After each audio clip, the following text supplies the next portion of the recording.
حضرت ابو ہریرہ رضی اللہ تعالیٰ عنہ بیان کرتے ہیں، ایک شخص بارگاہ رسالت میں حاضر ہوا اور عرض کیا، یا رسول اللہ صلی اللہ علیہ وآلہ وسلم، ایک شخص میرا مال چھیننے کے در پہ ہے، مجھے کیا کرنا چاہیے؟ آپ صلی اللہ علیہ وآلہ وسلم نے فرمایا کہ تم اپنا مال اسے نہ دو۔ اس نے عرض کیا، اگر وہ میرے ساتھ لڑائی کرے؟ آپ صلی اللہ علیہ وآلہ وسلم نے فرمایا، تم بھی اس سے لڑو۔ اس نے عرض کیا، اگر وہ مجھے قتل کر دے؟ آپ صلی اللہ علیہ وآلہ وسلم نے فرمایا، تو تم شہید ہوگے۔ اس نے عرض کیا، اگر میں اسے قتل کر دوں؟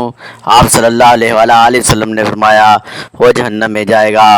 حضرت حکیم بن حزام رضی اللہ تعالیٰ عنہ بیان کرتے ہیں کہ میں نے عرض کیا، یا رسول اللہ صلی اللہ علیہ وآلہ وسلم، زمانہ جاہلیت میں نے جو کام کیے ہیں، یعنی جو نیک اعمال کیے ہیں، کیا مجھے ان کا صلہ ملے گا؟ تو نبی اکرم صلی اللہ علیہ وآلہ وسلم نے جواب دیا، تم نے جو نیک اعمال زمانہ جاہلیت میں کیے تھے، انہی کے نتیجے میں تمہیں اسلام قبول کرنے کی توفیق ملی ہے۔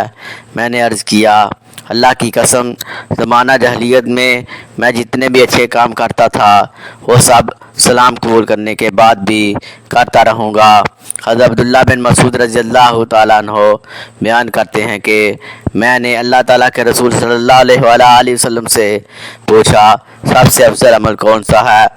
آپ صلی اللہ علیہ وآلہ وسلم نے جواب دیا، وقتاً نماز پڑھنا۔ میں نے پوچھا، پھر کون سا؟ آپ صلی اللہ علیہ وآلہ وسلم نے فرمایا، والدین کے ساتھ اچھا سلوک کرنا۔ میں نے پھر پوچھا، پھر کون سا؟ آپ صلی اللہ علیہ وآلہ وسلم نے فرمایا، اللہ کی راہ میں جہاد کرنا۔ مزید ایسی ویڈیو کے لیے چینل سبسکرائب کریں، ویڈیو کو لائک اور شیئر کریں، اپنی رائے کا کمنٹ میں اظہار کریں۔ شکریہ۔